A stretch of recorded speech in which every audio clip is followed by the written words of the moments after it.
Now we go on to the extraction of metals with moderate reactivity, moderate or medium reactivity. Okay, the moderately reactivity, how they are extracted. Now the metals of moderate reactivity like iron, zinc, lead, copper, they are usually present as sulfides or carbonate ores in nature. So these are always found in the form of sulfide ores or carbonate ores.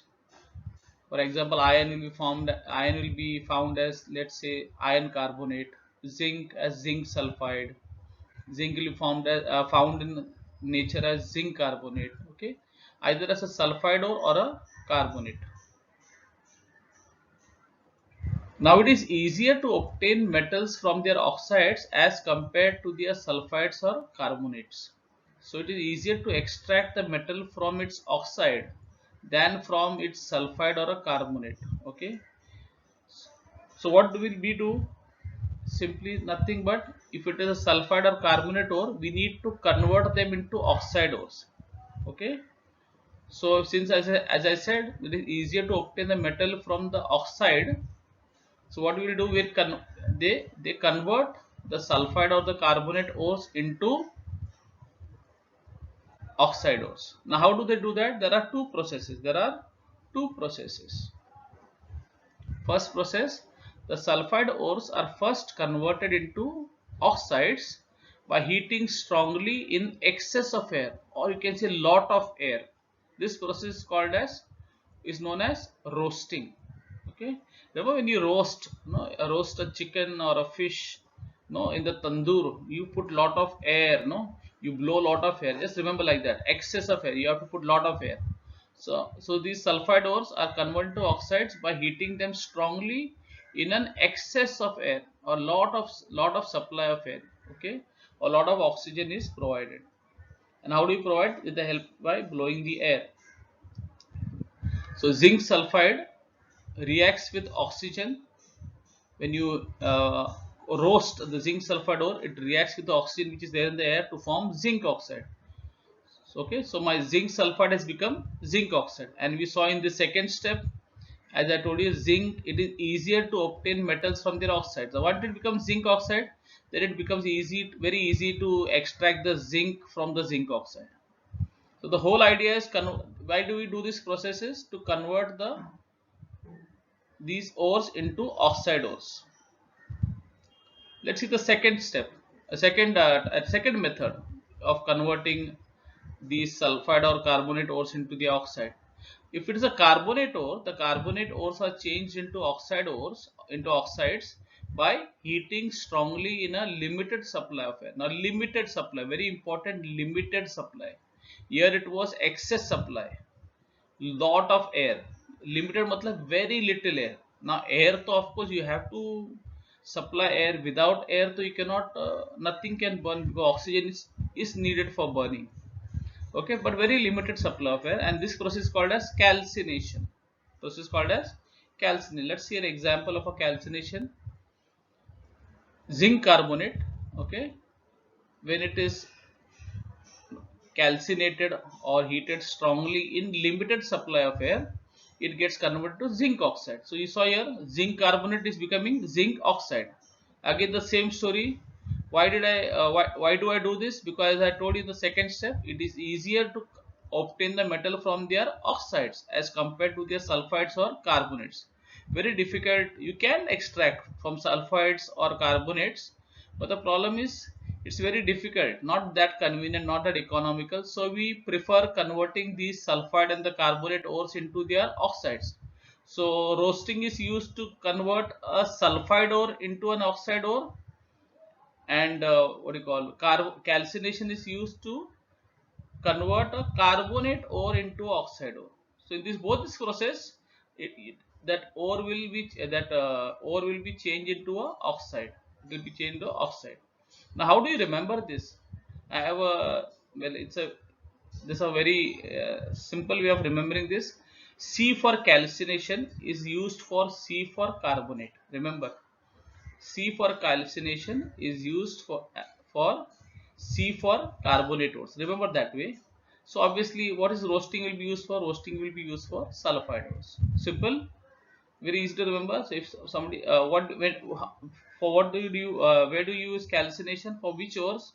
So you remember C for calcination. So you use C for calcination method for C for carbonate ores. That's the easy way to remember. That's how I remember. Okay. So these are little small tricks of remembering these methods.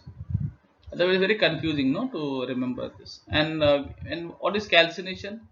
Now roasting, as I told you, roasting is like doing tandoor. No, lot of air is required. So roasting may you use lot of air.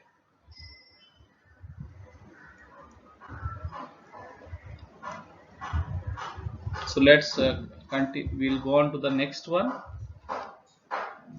We'll continue with this next one. Then we'll go to the next slide.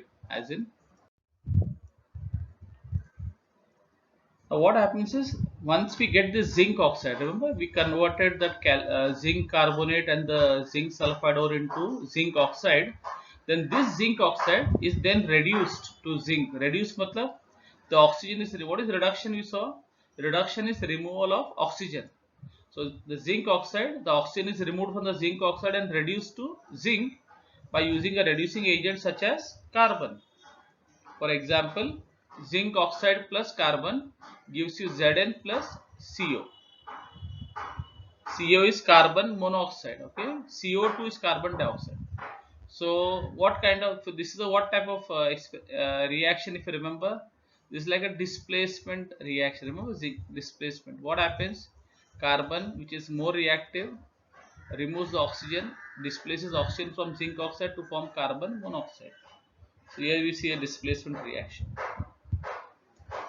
Now besides using carbon as a reducing agent to reduce metallic oxides to metal, highly reactive metals like sodium, calcium, aluminium, etc. are also used as reducing agents because they can displace the metal of lower reactivity from their compounds. So you can use carbon also as a reducing agent.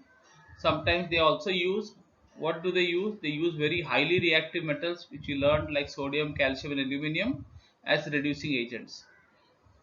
Let's see an example of this also where we use highly reactive metals for reducing or reduction. Reduction, what is reduction? Converting the, removing the oxygen from the oxide ore and getting the metal.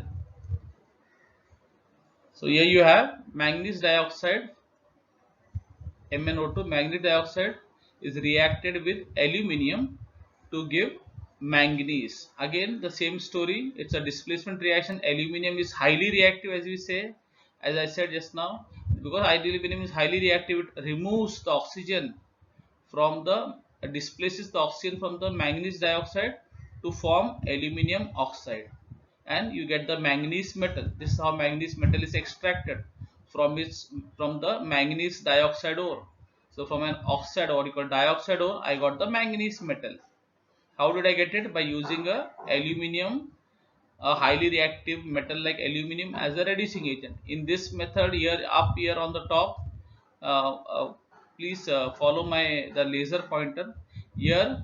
How did I do it? By using carbon as a reducing agent. Here you use carbon as a reducing agent, here you use a metal as a reducing agent, okay, a highly reactive metal as a reducing agent. I hope this is clear. So let's continue.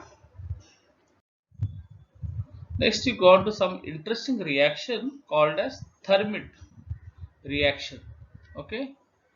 So what is a Thermit reaction? A reduction of a metallic oxide to form metal by using a highly reactive metal as a reducing agent is called as Thermit reaction. It's called Thermit reaction, okay.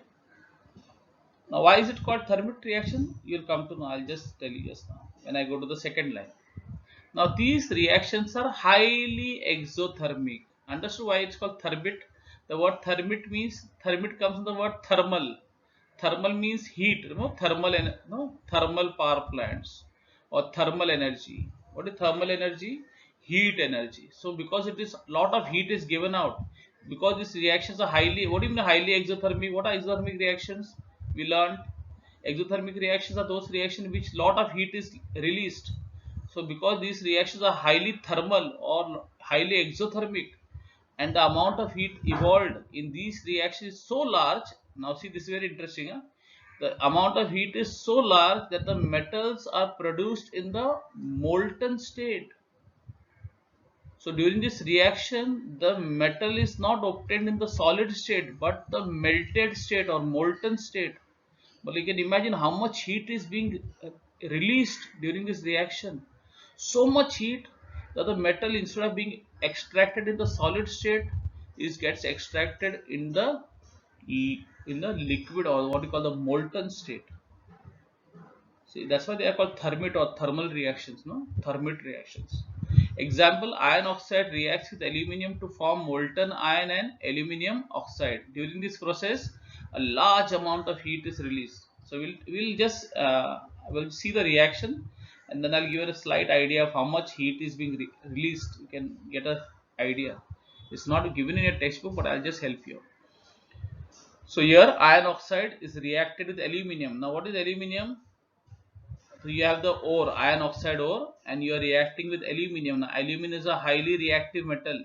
Is a highly reactive metal. So what happens? This highly reactive metal, since aluminium is more reactive than iron, so again the displacement reaction. Aluminium will react with oxygen to form aluminium oxide and iron, and the iron, what do you call this, ferric oxide will be reduced to iron. So this iron oxide will get reduced to iron. Clear? And here can you see I have written iron is not, see all metals are generally found in the what state? Solid state, no? But see here I have written L, that means during this metal, during this reaction, this iron metal is obtained in the liquid state. In the what state? Liquid state. Now can you just have an idea of how much heat must be released during this reaction for the metal, for the iron metal to be no, to be found or formed in the liquid state or molten state? You know iron melts at what temperature? You all must have learned the melting point of iron in the lower class, if you remember. Iron melts at 1535 degrees Celsius. 1535. 1535 degrees Celsius. Your water boils at 100 degree. And when you put your finger in the boiling water, no, you enjoy it? No, you'll shout, you'll jump, you may no, you'll howl with pain when you put your finger in boiling water, just 100 degree.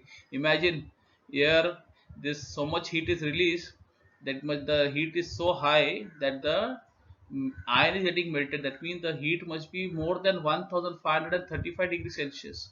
That's why you're getting the iron in the what state? Liquid state. So much heat that it's so hot. If you take a thermometer and measure the temperature of that place, that reaction, it will show you more than 1535, because iron melts at 1535 degrees Celsius. So you can just imagine the amount of heat getting released. Okay, this is just to give you a idea of it. It is not mentioned in the textbook. Just to make you understand what exactly is thermite reaction. It's a very interesting but a very dangerous reaction because a lot of heat is released. So let's continue.